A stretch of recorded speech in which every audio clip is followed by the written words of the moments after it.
पुण्यामध्ये पावसामुळे 2 तासात रस्ते जलमय झाले। यावेळी गेल्या 4 वर्षातल्या ड्रेनेज विभागावर काम न झाल्याचा आरोप होतोय। दरम्यान ड्रेनेज विभागावर 3000 कोटींचा खर्च झालाय। माजी विरोधी पक्षनेत्यांकडून चौकशी करण्याची मागणी होती।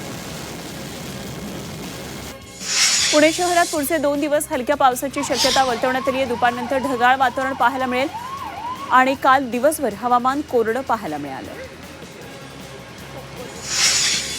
पुणे रेल्वे स्थानकावर वर्षभरात 6 नवीन फलाट पूर्ण होणार आहेत। रेल्वे व्यवस्थापक राजेश कुमार यांनी ही माहिती दिली आहे। सध्या यार्ड रिमॉडेलिंग आणि 6 नवीन फलाट उभारण्याचं हे काम सुरू आहे। पुढचे वर्षभरामध्ये काम पूर्ण केलं जाणार आहे। नाशिकच्या कुंभमेळ्यासाठी मध्य रेल्वेकडून 1455 कोटींच्या प्रकल्पांची उभारणी करण्यात येणार आहे। मार्च 2027 पर्यंत ही कामं पूर्ण होतील। देवळाली, नाशिक रोड, निफाड, खेरवाडी, लासलगाव या स्थानकात लूप लाईन वाढवणं, फलाटातली सुविधा सुधारणं, इगतपुरी, साईनगर, शिर्डी स्थानकांवर सुविधा प्रदान करण्याची कामं सुरू आहेत।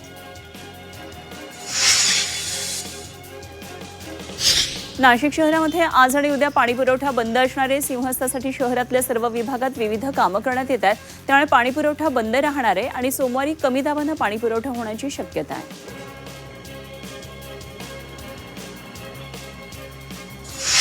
संभाजीनगरमध्ये 1200 व्यासाची मुख्य जलवाहिनी फुटली, त्यामुळे शहराचा पाणीपुरवठा विस्कळीत झाला।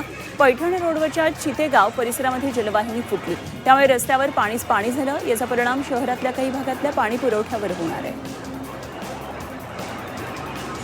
संभाजीनगरच्या देवळाईमध्ये निवृत्त पोलीस उपनिरीक्षकानं आत्महत्या केली आहे। कोरड्या विहिरीमध्ये उडी मारून त्यांनी आत्महत्या केली।